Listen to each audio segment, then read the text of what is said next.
anything with apples is the peeling, right? So now look at this. I just put that apple on there, and I'd say, what, 5 seconds, you peeled your apple. And if you were using a knife or something, it takes so much longer, and then you have no waste with this. It just takes off the skin.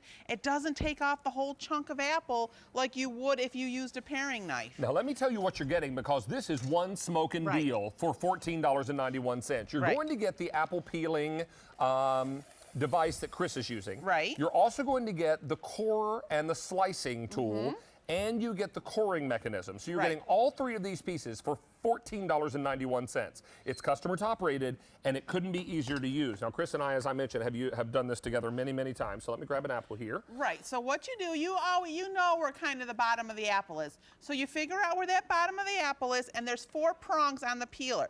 And then you just put it on there, push it down. Now, David is doing it right-handed. I'm doing it left-handed. It only peels one way. So if you do it left-handed, you pull the lever towards you. You'll feel it catch. Once it catches, you just keep going right around, and look how fast it peels that apple. Look at that. Yep, and no waste. Now, David did it right-handed, and so when you do it right-handed, you push the handle away from you.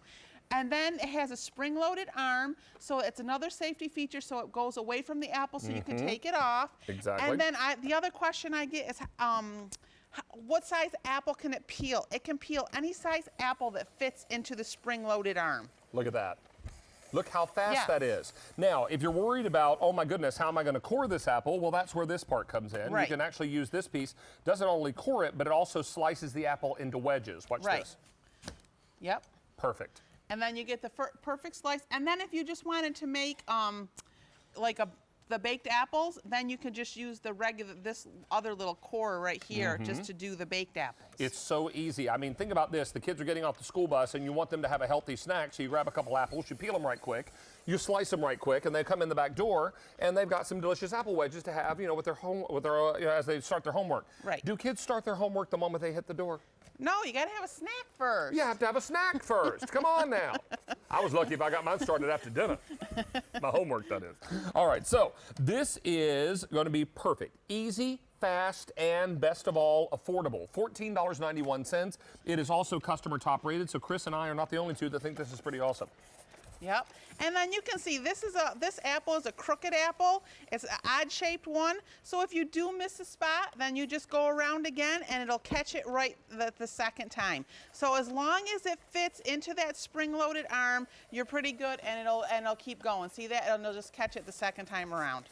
You know what, Chris, in all the years that you and I have done this together, I never stopped to think, what if you did a second pass on the apple and it was just apple? Yeah, you can do that. Because look. Now it's a snack. Yeah. Right. And you didn't have to slice it or anything. You just get that nice little apples. You get that nice little ribbon of apple. Watch this, watch this. I'll go right back around. It's already peeled. Whole nother way to eat apples. Look at that. I have a whole ribbon of apple snack. Now watch it disappear. Gone. And it's good for me. Yes, and it is. It's good for you.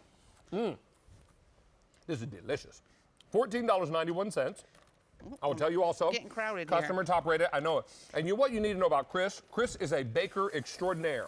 And every time we do this presentation, I'm always so thrilled when I see it on my lineup, because I know Chris is going to bring one of her homemade apple pies. Yep. So that is really fantastic. And the crew loves those after the show.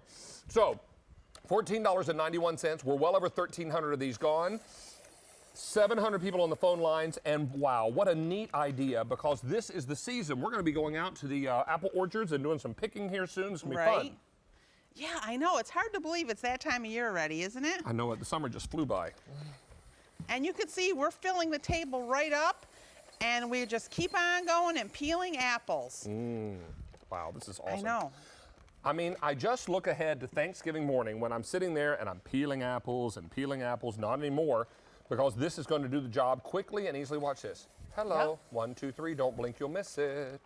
And there you go. Done. Ready to go. Core that apple and move on to the next one. Yep. That's simple. So I'm piling up these apples here, so that means I got to go home and bake apple pies. I think you better, Miss Chris. And here's a question for you, Baker Extraordinaire. If we're going to be doing all these apples in advance and then we want to save them until we can get our pie made, how can we keep them from turning brown? Okay, so what I do, I slice them all up, I put them in a lock and lock, and I just put a little orange juice over them. You put orange juice over I yours. like the sweetness of orange juice, but I know a lot of people like that little tartness in their pie, so you can put lemon juice. Lemon juice, okay. But if you want it a little bit sweeter, orange juice. Look at that. Yep. Okay, 2,200 of these are gone.